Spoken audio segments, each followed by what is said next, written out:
Sometimes to truly make a change, you have to do something big, something dramatic, and something that ensures that you never go back to the emotional and physical traps that have made you so unhappy.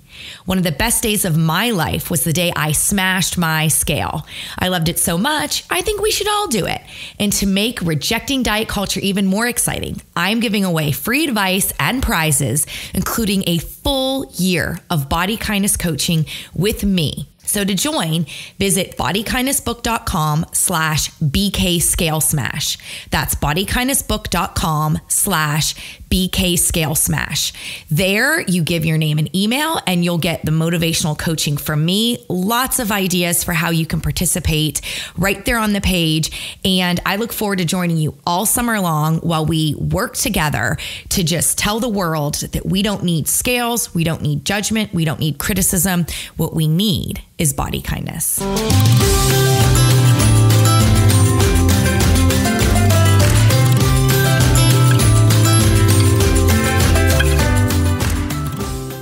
Thank you so much for tuning in to Body Kindness. I am very excited to bring you this episode in which for the first time I talk with a fellow male dietitian, which is a rare breed anyway, a good friend of mine, just a really good person, Aaron Flores. And we start to unravel the male perspective of body image. And it's a very interesting conversation. And from my standpoint, I really think that I'm just beginning to scratch the surface with this topic area. I've had a number of men email me actually asking to be on the show, and I get listener feedback all the time. People love connecting with Bernie. They loved season 1 where I was kind of helping him find a better place in life, and they love our check-ins. So I'm very, very proud about how I am able to, on a pretty consistent basis, bring in a male perspective. But what we haven't really discussed is men and body image. And I really hope to bring more shows like this. So if you know any male experts, or not even experts, just any men with an opinion on this topic, I'd love to get that recommendation. You can email me, Rebecca@bodykindnessbook.com. Again, Rebecca@bodykindnessbook.com. And just a little teaser for how this show is going to go today. So Aaron and I talk for the most part about men and body image and kind of the history behind it, why he thinks it is a challenging and difficult topic. I bring up the dad bod, which is this interesting term that came out, which compared to women is definitely more forgiving than the female criteria. But it's very much still grounded in weight bias. So the person who was credited for coining the term of a dad bod was interviewed for Slate, and I included the link in the show notes. And she says, a dad bod is a guy who's not incredibly chiseled, but at the same time is not unhealthy. He's not overweight. So right there, I say, okay, you're trying to say overweight means unhealthy. That's wrong. He's probably that guy who played football in high school and came to college and didn't play football. Maybe he had a few too many slices of pizza or a few too many ramens and just ended up with a little bit of squish on the top of his muscle. Anyway, squish on top of muscle would be pretty normal, and some have more squish than others. Then she says it's a healthy body. So she is presenting an ideal there. She says it's a boy next door look. He's the kind of person you go on a hike with, and then at the end of the day, you eat pasta and lay in bed and watch a movie. Now, look, that sounds awesome, but there's not an ideal for that. And we know what happens to the guys who don't fit that dad bod criteria.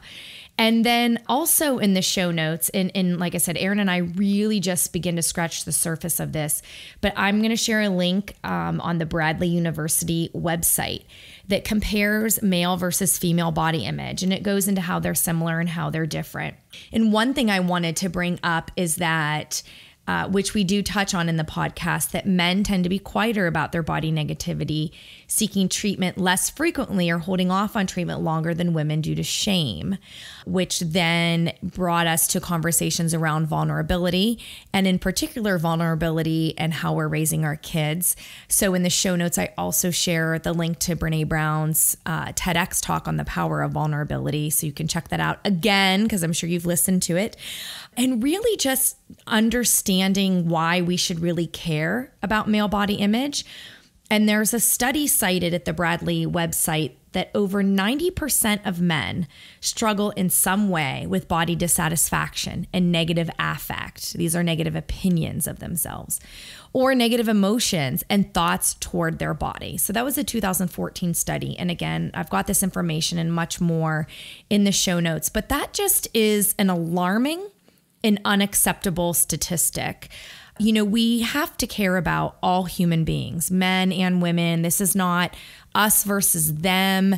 We really have to shine a light on body image issues, because I think that while it is true men are the dominant culture, the dominant viewpoint of the culture, and they hold more of the power, but if men are suffering in silence, then they aren't really that powerful.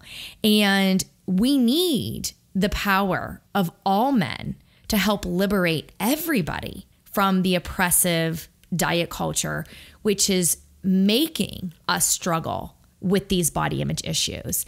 And we do talk about it in the podcast, but just to reiterate it here, I'm talking everyone, parents, people without children. We all have a role in raising the next generation and working together. And no matter the size of your child's body, it's not enough to just teach kids in large bodies how to deal with our world. We have to do that because they have to learn how to thrive in our world. But we can also teach kids in all size bodies, including that ideal thin conforming body, not to be a perpetrator of bullying or body shaming the other kids. And so, you know, Aaron and I do get into a conversation in the second part of the podcast about our families and how we're raising our kids. And Aaron shares what he is doing with his kids and basically eliminating body talk in the house. So I really hope you enjoy the conversation, and definitely check out all the links in the show notes. Check out Aaron. He also has a podcast, Dietitians Unplugged. I've been a guest there. It's a great podcast where he talks with another female dietitian, Glennis Oyston, and they discuss just everything about the intersections of health at every size and dietetics, which I find very interesting. So I hope you enjoy our show, and I'll pick you up on the backside with some more advice on how we can continue through a healthy and happy summer together. Because real health is about being good to yourself. It's time for Body Kindness, the place where all bodies fit and weight is just a number. Hi, I'm Rebecca Scritchfield, author of the book Body Kindness, registered dietitian, nutritionist, and host of this podcast. My topic today is body image for guys. And this topic is important to Body Kindness because, for the most part, the conversation around body image centers around women. But the reality is that guys have their own rules for what it means to be labeled as beautiful or healthy, and they aren't immune to the oppression of diet culture. My special guest to discuss this today is Aaron Flores. Aaron is a registered dietitian nutritionist based out of Los Angeles, California. With nearly 10 years of experience, Aaron has worked with eating disorders in a variety of settings. A large part of his career was spent working at the VA, Greater Los Angeles Healthcare System, where he helped develop and launch one of the first binge eating disorder programs to help veterans struggling with the disorder. Since leaving the VA, Aaron has continued to work in the eating disorder community, helping run groups and providing individual counseling to adolescents and adults. He currently works part-time at Center for Discovery and part-time in his private practice in Calabasas, California. His main areas of focus are intuitive eating and health at every size, and in his work, Aaron helps individuals learn how to make peace with food and develop body-positive behaviors. Aaron's work has been featured during Weight Stigma Awareness Week and blogs for National Eating Disorder Information Center, and he was the closing keynote speaker at the 2016 Binge Eating Disorder Awareness Annual Conference. Along with his work with eating disorders, he also is the co-host of the wonderful podcast, Dietitians Unplugged. Aaron, thanks for coming on the show today. Thanks, Rebecca. I'm so happy to be talking to you. Yeah. So why don't we just fill the listeners in with what you've been working on, what you currently have up your sleeve? Yeah, it's been a really busy year. I feel like this is especially calendar year, right? 2017 has been sort of my year to refocus some of my own learning. And I came to Health at Every Size and intuitive eating, I don't know, probably like 5 years ago, maybe a little bit more, plus or minus a year. And since then, there's been, I think, at least from my perspective, and you can give me your own thoughts, but I think from my perspective as a dietitian, is there's sort of been an explosion in our community about over this topic. And I think that the learning has sort of exponentially increased. So I'm doing a lot of learning, especially this year. I'm a part of the Body Trust certification course from Be Nourished, which is a duo out in Portland, Oregon. And it's a 6-month program, and it really looks at body image. It looks at body image work, and not just helping our clients, but also helping ourselves. And they frame it in a social justice, a feminist perspective.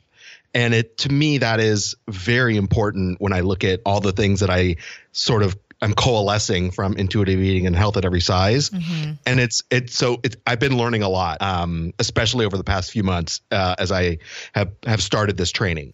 Yeah, no, I think Be Nourished is great, and their work is really important. Like, I think they're one of the good crew that, genuinely wants to help eradicate diet culture, and that is actively working and leading a path that sees our annihilation of diet culture really being about not just self-acceptance, but working to move our whole cultural viewpoint away from thin is healthy, thin is ideal, thin is what's valuable, to size diversity is a real thing.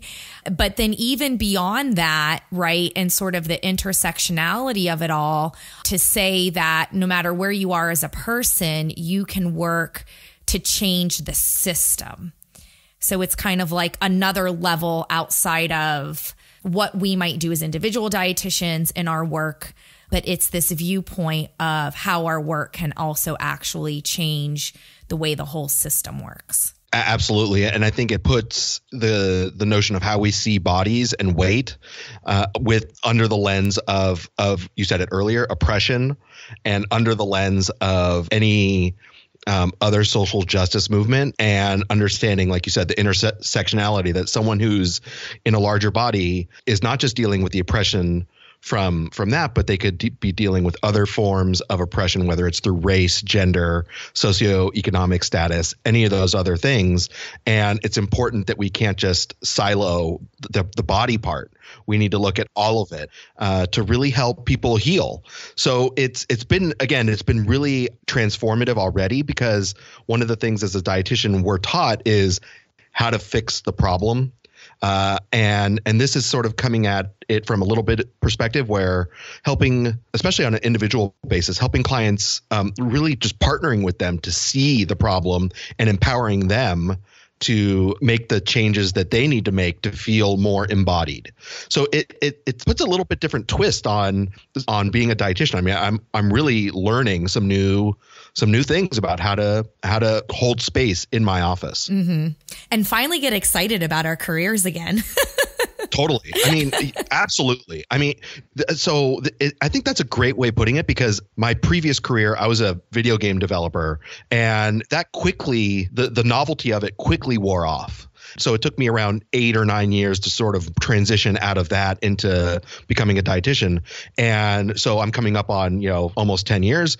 And I think you're totally right. Like, this is like, I am rejuvenated. I'm ready to dive deeper into this work. And my previous career, it was not like that at all. Yeah. And it's good. It's good to be energized by your work and to feel like you can contribute something of value. I mean, I do believe that most people are operating from this type of belief that they want to leave the world a better place than when they inherited it, and that can be done in so many ways through parenting and your job and all this other stuff. But certainly, I mean, when people become registered dietitians, I think the intention is to help people, but so often what our curriculum shows us focus on weight loss and actually body oppression and fueling eating disorders. Like, so we're trained, and actually it's part of the problem. And like how you were talking about the explosion. I mean, I would say culturally, I've seen mainstream pick up body positivity, which is great. I haven't seen our profession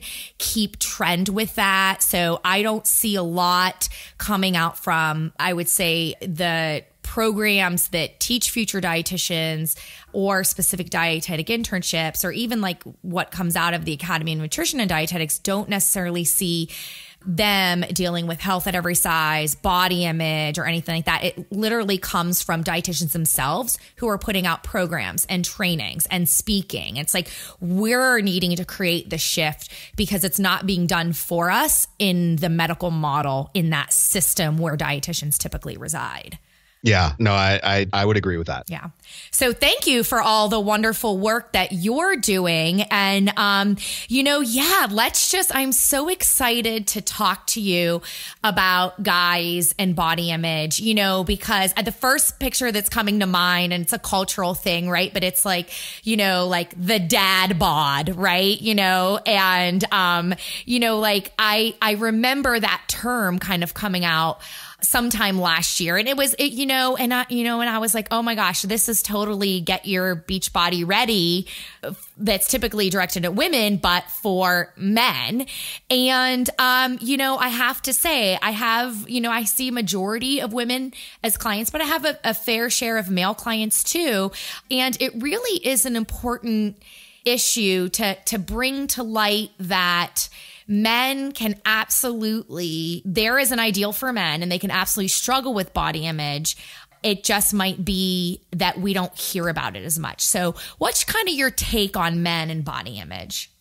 Yeah, I think that what I'm seeing is that we're behind the curve than what women are experiencing with in terms of their body. And what I mean by that is, I think the body image movement for men is probably 10 or 15 years behind where women are right now. So if you go online and you were to sort of either Google fat activist or body positivity or body acceptance, a majority of the responses that would come back would probably be blogs or fashion sites or Instagram feeds that are probably run by women.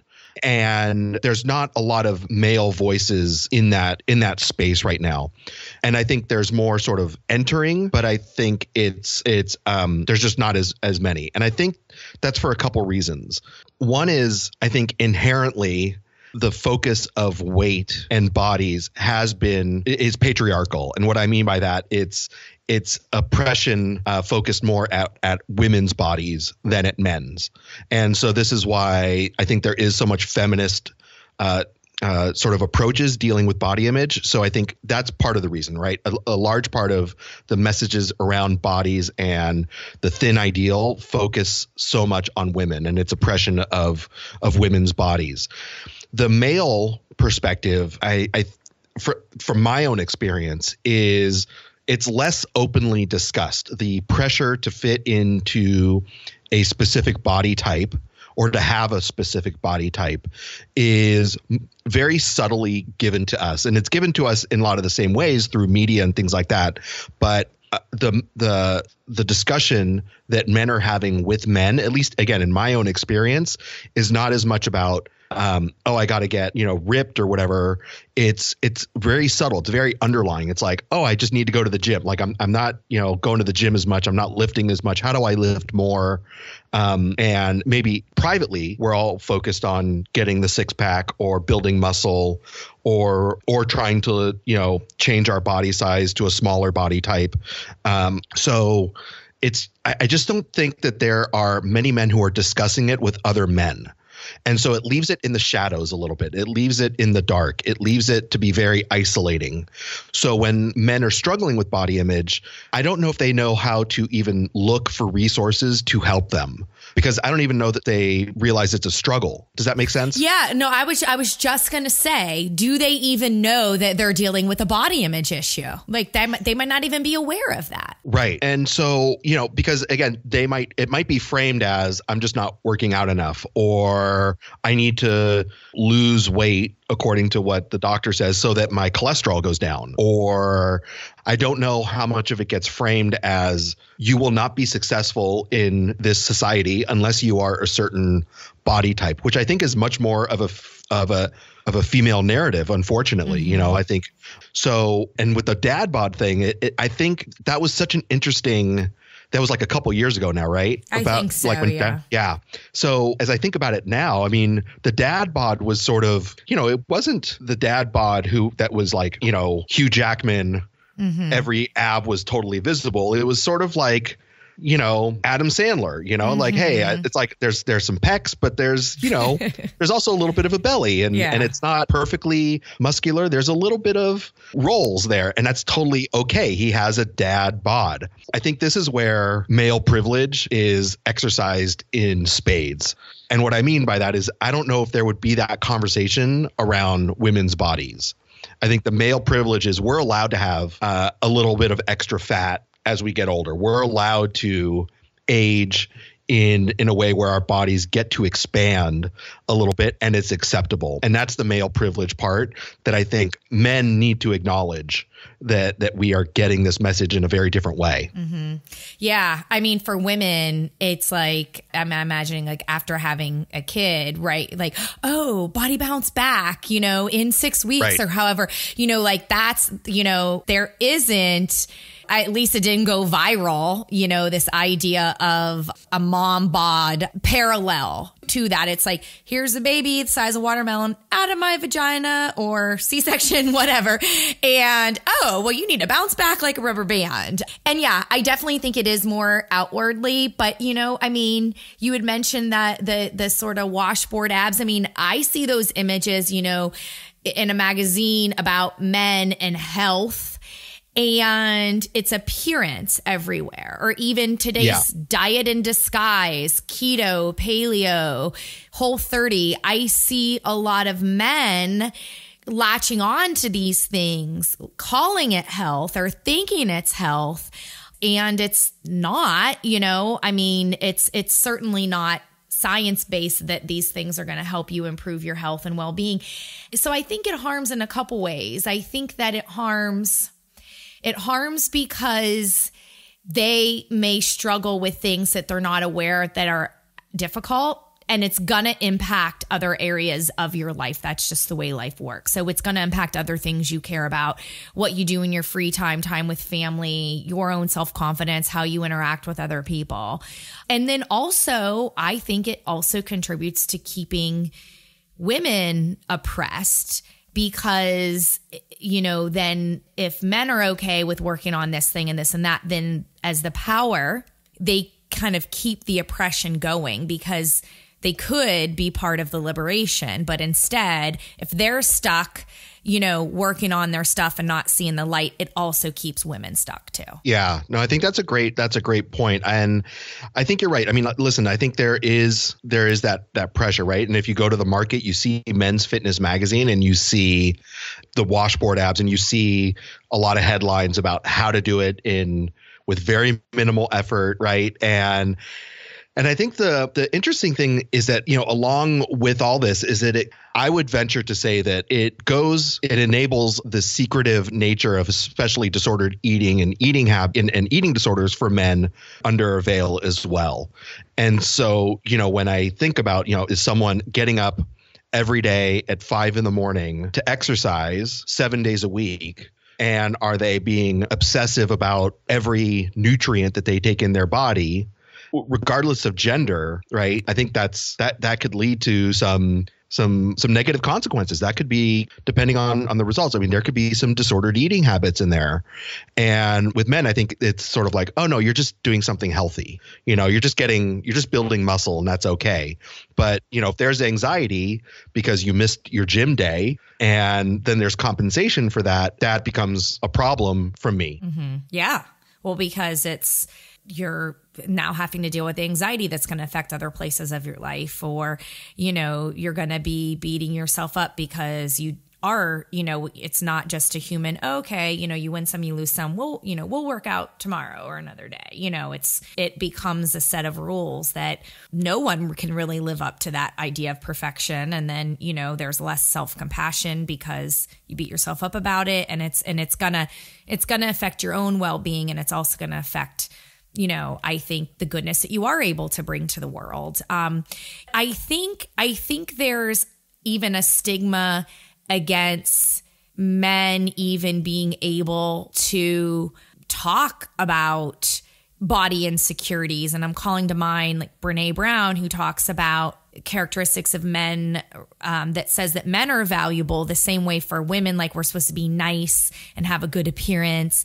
For men, you're supposed to show power, and you're not allowed to be vulnerable. So you're not allowed to have a problem. You are the problem solver. So, why would any male own up to this or seek any type of help or support if what is determining their value and their worth is not having any problems in the first place, Absolutely. And that's why anytime I get a call from a male client to talk about these things and to make an appointment with me, I really try to say, like, this is a courageous thing you're doing. This is a brave thing that you're doing to be vulnerable. And I think you're absolutely right there. We are not sort of trained as men how to be vulnerable and how to share, difficult emotions with friends or with family.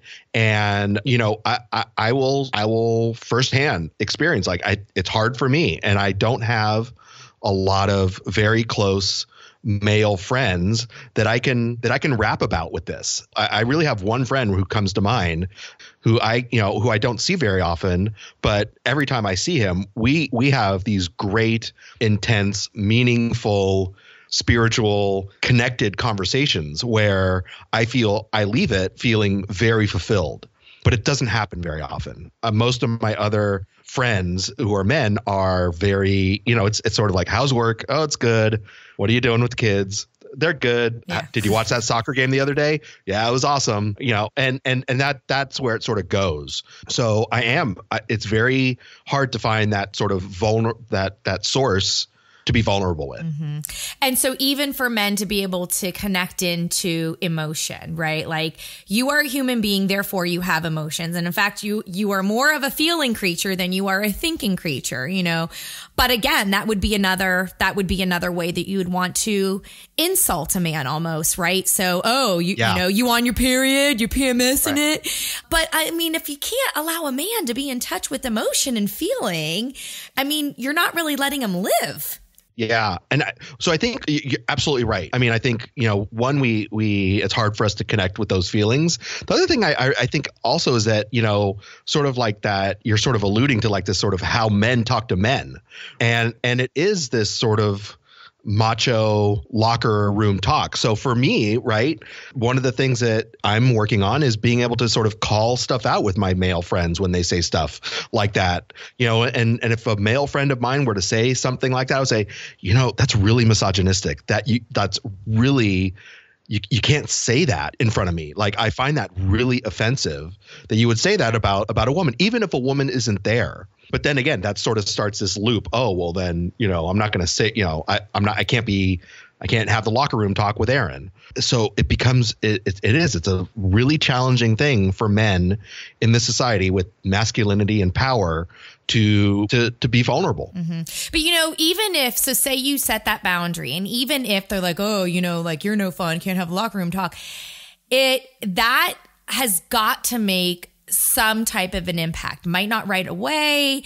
It might kind of resurface somewhere else, but at some point that, and frankly, if nothing else, if it just makes you enjoy your relationship a little bit more, know that you're not going to participate in hurting other people, but that maybe there is some unseen good that you're doing by setting that boundary and by saying, this is what I'm about. No, absolutely. And I think, more commonly the boundary I need to set with men, and this goes back to what you were saying about the Whole30 and the paleo and all those things, is I have to set a boundary about diet talk with my male friends and to sort of say like, I want to talk to you. I want to talk to you about the Dodgers or whatever else we might talk about, but I don't want to talk about the Whole30 and I don't want to talk about the paleo thing that you're doing. Cause that's my boundary. Yeah. And, I think that people can pick up certain things like that are given to us by culture, and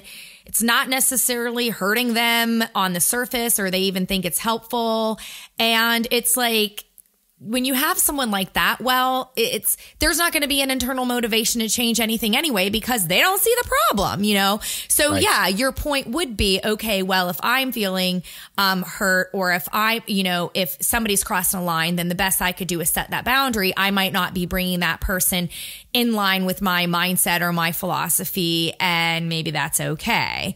But it's the people who come to us, or the people who do say, I'm having difficulty with something, I'm struggling with something, that we're most likely to be able to open up their eyes and be able to provide some type of a help for. So in your practice, are you still getting people who like have a weight concern, or just kind of like, I'm sort of hoping the number, I'm hoping to change my physique? And if so, what do you do in those situations? The answer is yes. It's very common. So I live in LA, and yeah. This is a very image conscious part of the United States. So yes, a lot of people are coming to me, even though they know, and I'm very clear on my website about the way I work, they are still coming to me oftentimes with a desire to change their body. So it's interesting. I sort of would group it into two areas. I think I find there's a group of clients who come to me who already know some of this stuff, who already have been exposed to it either from a therapist or from a friend or from a loved one, and they have already maybe started some of the work, and they just need someone to help them navigate through it and to be that sort of perspective, to provide them perspective on things that are going on. And then there's this other group that find me maybe online. They read my website and they're intrigued because it's very different than anything they've ever tried, but they haven't quite been formally exposed to a non-diet approach or a weight inclusive approach towards eating. So for those folks, that's usually where I get more of the, but will I lose weight with this? And my honest answer, I tell them, I said, I don't know. And I'm not going to promise that you will. Like, there's a chance you might gain weight. There's a chance you might stay the same, and there's a chance you might lose weight. And I am being sort of cavalier in that answer, because I want to frame it as I don't know. And I'm willing. And what I really encourage is that I want to talk about why they want to lose weight. I want to talk about why that becomes so important to them. And that might be a multiple session conversation. It might not just be, we can answer that in 5 minutes. It runs deep, and it runs deep because of the stigma that's associated with being in a larger body. And so that weight loss could be sort of veiled as like the health concern, but it's really like, I'm just sick of being oppressed. I don't want people to treat me differently anymore. And so I want to fit in. I want to make my body fit into this narrative so I'm free from stigma. And it makes sense, right? It makes perfect sense that they're asking for this because they want some freedom from some pain. So I try to normalize that, right? And again, this is a radical approach. This is completely different than the dominant narrative. So what I've realized in doing this is that I need to give space for people to butt up against it and to say, I don't necessarily buy that. So, when that happens, I try to find other sources like, okay, let's not just hear it from me. Let's maybe read some other article or listen to someone else say it. Because maybe the more we can get exposed to it, the more understanding. but also to understand, like, I didn't buy into this the first time I heard it. Like the first time I heard all this, I was like, right, sure, whatever, and it took my own sort of process to come to terms with it. So the first thing I tell people is that this is my office is a safe space to talk about all of this, and that there's no judgment, and that there is no reciprocity, right? If you don't agree with me, but I want to be able to have a safe space for conversation, and where I will listen to you and I will hear you and I will be able to hopefully be a partner with you in doing some things better for yourself in the long term, that are going to lead to some sort of deeper healing, not just about losing, 10 pounds. Right. Exactly. Like and helping them find the bigger picture and the meaning that really does help them have a better life, including how changing their habits fit into that. And absolutely. And helping them process if they lose weight or if they don't, because either way, it's just a different way of acceptance no matter what, it might take them some time to kind of come around to. Yeah. And no, I'm so glad to hear you say that, because I do think that, especially so we're helping professionals who, align with the health at every size philosophy.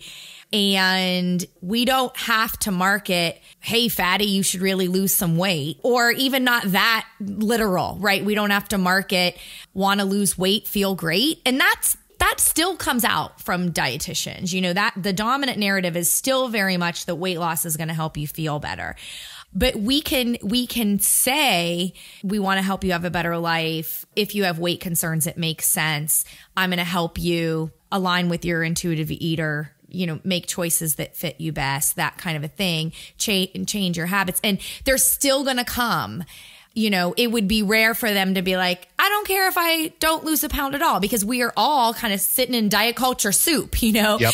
Yeah. And so it's kind of like part of that accepting of we're in here. And so it's okay. I love how you mentioned safety. It's okay to be able to express that these are truly thoughts and feelings that you have right now. Now let us talk about, what's underneath that and how, we can really improve your well-being. And then I think body image, I don't even know. I'm afraid to even say resolves, because I make it sound like that there's a guarantee that you'll never struggle with body image. And I have been long on my journey and I don't see that happening. Like I think that you get better to adapt, but it never really goes away, kind of a difficulty with body image. No, absolutely. And to be honest, that's why I sort of am moving away from using the word body positive, because it's not always positive, and that's okay. Like, I think that's understandable that there are going to be days where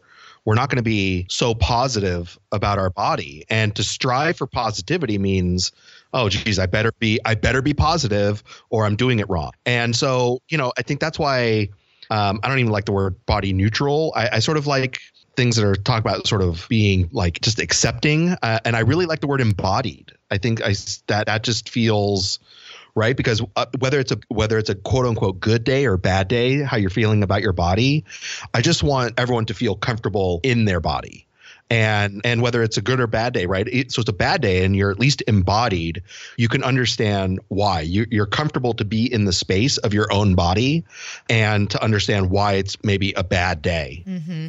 So, and to clarify that, being comfortable with discomfort if you're having a bad day. So permission to feel uncomfortable in your current body, if that's what you're experiencing, being able to bring that in the room and verbalize that, so in the present moment, I'm not comfortable, but overall, I am okay with letting myself feel what I'm going to feel without trying to suppress it or push it away, which would likely lead to self-sabotage or engagement in maybe disordered eating if the disordered eating is going on or something like that. Absolutely. Yeah. Yeah. And I like the term well-being. Like, I don't like healthy lifestyle. Like, that just to me is like code for diet. But I think well-being encompasses mind and body health. And to me, body health is not an appearance thing. You know, I think that that's a fair word, at least in my opinion. Yeah, no, I mean, I think it's interesting how important language is with all these things. And I think what we're realizing is that there's no like right word yet, you know, and we're playing around with what feels right. And I think that's important, right? I think we need to acknowledge, hey, that some of these words might be more challenging, but this is what's resonating right now. And I think that's great because we'll settle on something at some point. Well, and this is a good point too. Like, no matter where you're at, no matter what size body, no matter how you feel about it, to know that you are in a place where you can contribute to body freedom and liberation by supporting that all bodies are good bodies, by not judging other people's appearance or your own, and really by, in whatever way you feel mentally possible in this moment, contributing to the fat acceptance movement, to the idea of it is not okay, kind of back to your earlier boundaries, like it's not okay to body shame another person. Yeah. Yes. Good. Absolutely. Okay. So I want to transition our conversation a little bit to talk about families. Sure. We're both parents. So I've got two girls. Audrey is turning 5 and Isla is 3. So tell me about your family, whatever you're willing to share, and what it's like being a parent for you. Yeah. So I have twins. They're 9.5. And, you know, it's been very interesting. What I realized very quickly after they were born is I did not like being a dad and a dietitian. Being a dad was great. Being a dietitian was great. But being a dad and a dietitian was really hard because I really had to examine my own food rules as they started to eat. And it was really hard for me to take a step back and examine those because I realized I was falling into traps where I was saying, you know, as they started to eat solids, right, we shouldn't give them that. That might not be good for them. Or, you know, do we really want to give them this, you know, food, and why are we not making our baby food, and why do we have to get it from a jar, and then this has this additive and this coloring and going down this rabbit hole. And so I really did have to be very conscious to sort of fall back onto what I learned with Ellen Satter and reading her books and that division of responsibility, and to allow my kids to become competent eaters.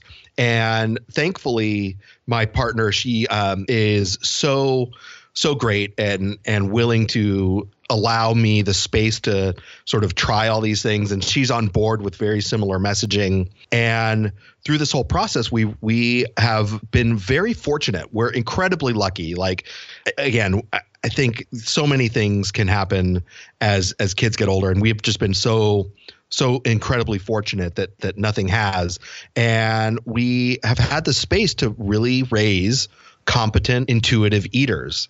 And both kids who are 9 now I would say they are intuitive eaters. They eat a variety of foods. They know when they're full. They know when they're hungry. They trust that there will be regular meals. They trust that there will be snacks. They trust that mom and dad will support them. And they also trust that mom and dad are not going to shame them or force them to eat when they're not hungry. So it plays out in a lot of different ways, and it's always a little bit challenging. But basically the things that I have found that have really worked is from an early age, invoking that division of responsibility, allowing my kids to eat whatever's on their plate. And if it's just one food group, they just eat that one food group. And I'm not going to say anything that they're going to make up for it at some other time. And then I'm just going to let them learn to trust their own body.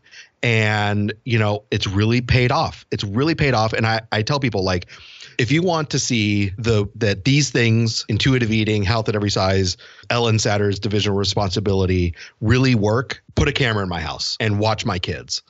Follow my kids around at school and watch them eat, because they embody all these things without even really knowing it. And they're getting to the age where especially my daughter, 5th grade is around, the research sort of showing where on average a lot of girls start their first diet. So she's coming up on that, right? She's going into 4th grade next in the fall. And so we started to have some conversations around, why someone, I think she asked us, like, why, when she goes to some kids' house, are they not allowed to have cookies? And at our house, we can have cookies whenever we want. And we sort of talked about, well, some parents are concerned about the size of their child and they don't want them to eat too much of this food. And the question came, well, why do we have it out all the time? And I said, because we trust you, because we know that when you want a cookie, you'll have some cookies. And that if we have a bowl of cookies out, that you'll just have how many you ever need. You never abuse it. You never take the whole bowl of cookies into the bedroom and eat them all and hide it from us. You just sort of have a cookie, and we're okay with you having a cookie. Like, for example, we're recording this in June, right? They still have Halloween candy in their bedroom. We just threw ours away because we found ants in the suckers finally. Right. So we thankfully there's no ants, because I think my wife would probably ask us to move if she found ants in the house. But no, they still have Halloween candy in their bedroom. Like, it's in their room. They never like sneak out of bed in the middle of the night to eat it. They eat it sporadically, but we just let them have it. Like, we trust that they know how to regulate all these things, and they do it. Mm-hmm. I mean, it's so true. I think that it's so important to make sure that, and even if we still feel like we have work to do, that we model the type of behaviors that we're trying to strive for with our kids, because they're sponges. They're going to learn it all. And, even if, we're still dealing with a body image issue or something like that, to think about the ways that putting rigidity within our family may actually be harmful. So I've definitely had the clients or a friend text me, oh my gosh, my daughter's eating brownies under the kitchen table. And it turned into this whole conversation about how often are sweets offered. And it turns out that, fear and anxiety around not just body, but like too much sugar and the rules and this and that led to a rigidity that just in, the poor kid's mind meant that if I have an opportunity, I better take advantage of it. And it's not rational. They're not thinking rationally, but they also don't have that part of their brain fully developed yet. Right. And if anything, the experience you're giving them is you don't get full access to this. And so it contributes to this reflexive or rebellious type of reaction that then, if a parent isn't careful, can turn into justification of, and see, this is why I shouldn't have this stuff around. But the mistake is very much with the parent and the rules in the first place. Absolutely. And the other thing about modeling, you brought up, is that we made a very conscious effort of when our kids were born, was we're not going to have any negative body talk in our house. And my wife and I have done we were on board with that. And the hardest part was getting some of our family involved, right? We had family come over, and the kids were like maybe 2 months, 3 months, 4 months. They didn't understand what was going on yet, but we had to train them from that age, the adults from that age, that we don't want any negative body talk in our house. So when you are saying, I was so bad today, or I feel so fat, or I feel so gross, or I got to lose 10 pounds to do whatever. I'm like, we don't talk about that in our house. Like, this is not something that we want to model for our kids, so we've done a lot of conscious things. We don't have a scale in our house. We don't, if the word fat comes up, we talk about what that word means, and that, it's just a descriptor. It doesn't need to mean something that's negative. And, just because daddy is, and I'll say, just because daddy's fat doesn't mean I can't do all the things that I any other dad would do with you. It doesn't make me any less of a dad.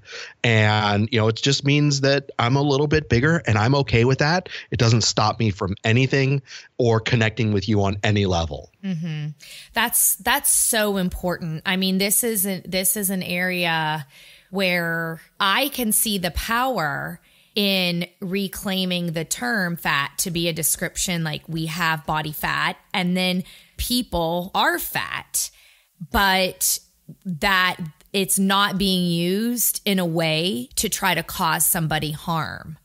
Right. But culturally, right, and we're talking about kids, in the schools, right, kids in larger bodies are teased by their peers and their own family members. Absolutely. So it's a thing to do to shame, which is not only is it unhelpful, but it could lead to, using that loosely, it's like duh, right? But poor body image, which could lead to eating disorders, depression, anxiety, just, growing up is hard enough, so conditionally supporting kids based on size or appearance doesn't do anything to leave the planet in a better place. And I think it goes for no matter what size the parents are, no matter what size the kids are, teaching that we do not disparage people based on their looks or size or any other criteria. We don't judge and we don't disparage. And if we can do more to, I actually think it involves also teaching more self-acceptance. Absolutely. A lot of times the kids who struggle with the bullying are kids who are dealing with their own issues themselves. And if we could teach people in, conventionally ideal looking bodies, not, to understand this and to not to tease and not to bully, they're going to be better for it in their own well-being. And they're going to stop contributing to body oppression and weight stigma, which is truly harmful. Absolutely. And one of the things that we're just sort of in our certification that I mentioned earlier that we're learning about is adverse childhood adverse childhood experiences. And there was a whole study, I think 1998, and they sort of looked at how adverse childhood events, they called them ACEs, affected health later in life, like chronic health conditions. And the more adverse childhood events you have, the more negative effects it was going to have in adulthood, not just depression and anxiety, but other, again, chronic health conditions. So again, framing weight as and the stigma of weight as and that bullying as trauma, as an adverse childhood experience, sort of puts all the context into, of course, why this person might be struggling in adulthood. So there's one other modeling thing I just wanted to come back to, if that's okay. Yeah, absolutely. Because with regards to my son, the thing that I, as a dad, model for him is vulnerability. And I admit there are times where he pushes my buttons, I push his, and we fight, and I get father, angry. listen to me. Right. But I think what I've learned in my own experience is to come back and to him later and to say, listen, I was not at my best right there. I'm really sorry that I did this, and I am trying to do that better next time. And I know that me acting this way might have made you feel something. And if you want to share that with me, you can. And just to let you know, like, I want to hear you, and that I did this incorrectly. I'm not happy with how I did it, and I'm trying to do better. Yeah. That's so important, because you're modeling an apology. You are modeling that it's okay to make mistakes, that you can be human. And when that's going to be teaching resilience and self-compassion, which then is going to put him in a better place to be able to do that himself. Which certainly just helps in relationship and conflict resolution and dealing with life stresses, like so many things, even outside of our appearance. But again, very much a part of our health, when health is just not looked at as, what you see in the mirror, and very much a part of our healthy well-being too. Yep. 100%. Okay. So this has been a great conversation. I just kind of want to recap for you, I think, a few of the key takeaways that, we know men struggle with body image. We can't really trust the stats if there are even there, because we know that this is an area where men would be more likely to avoid. They might not even know they're struggling, but they'll be more likely to avoid because the power that men are supposed to have, and you're not supposed to have any problems, so you're not even reaching out to talk to people, and really in many cases that criteria could lead a person to deal with anxiety, depression, possibly eating disorders, right? Especially if you're dieting or just using food as a way to cope with not being able to feel emotion. We know that men, we didn't bring this up yet, but so I'm adding it here, but like binge eating disorder is the most common eating disorder, and more men struggle than women. So clearly, men are not immune to food and body issues, and it does a disservice for everybody, men and women, to tell ourselves that they're not immune or to ignore the male need, right? And then we talked about that, really we can all be more liberated if we acknowledge where body image issues come from, culturally conditioned, or family and peers and all through the messages throughout our lives. But if you're a man, or you have a partner who you have concerns about, that kind of identifying that it makes sense that you would be right where you're at, and to seek the help of somebody who can guide you on your path to a better well-being, eating disorder or not, just somebody that can help you understand about respecting your body, intuitive eating, working on self-compassion rather than judging yourself or others. That, it's kind of, you look for areas to start to make your body image problem is not going to go away, but you look for areas to start to make progress and peel away the layers. And, if you've already got kids and you're worried about it, like, you do the best you can for today, but it's even more motivation to keep working on this vision you have for yourself and your well-being, because absolutely you are in a position to really shape and help your children become more resilient and kind and loving out to other people in the world and to themselves as well. I would agree 100%.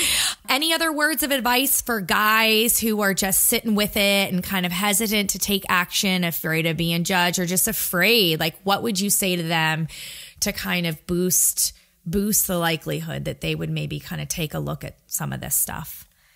What I would say is that there are other men struggling with this, that you are not alone, and that what Brene Brown talks about is that shame can't live in isolation, and is that when we build that connection with each other, that's where healing can happen, especially in this area. So I would say, do the bravest thing in your life and reach out to talk to someone about it, or to get help, or even just communicate with that friend that you think might be able to understand it, and start that conversation. Because I think when men do connect on this issue, I think there's a lot of healing that can happen. And one of the things I'm thinking about is, and we'll see if I can launch this, but I'm thinking I want to have 100 conversations with men about their bodies. Ooh, I like that. Is that going to be a little project of yours or something?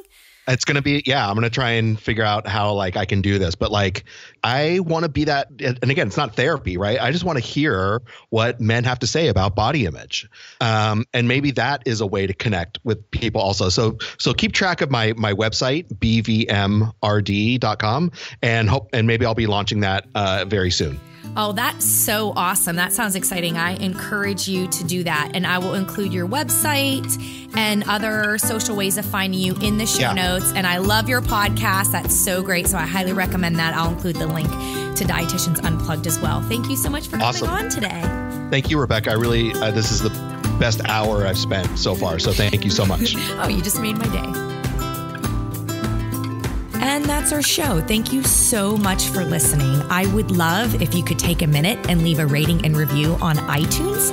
I know they don't make it very easy, so I have a few quick tips for you. First, launch the Apple Podcast app, and then you're going to click the search button to enter the name Body Kindness, and you'll find my podcast. You'll see the album art. And when you click on the album art, there is going to be a button in the middle at the top. It's called Reviews. Click that. And then when you scroll to the bottom, you will see an option to leave a review. And so you'll click that button and go ahead and write your thoughts. I also would love ideas for future episodes, you can email me, Rebecca@bodykindnessbook.com. Again, that's Rebecca@bodykindnessbook.com. I love chatting about the show and how it's helpful. And so keep those emails coming. And also, if you are not yet completed with the e-course, don't forget that's a free resource for anyone who's interested in practicing body kindness. If you visit bodykindnessbook.com and click on Get Started, just enter in your name and email and you'll get instant access. I'll see you there.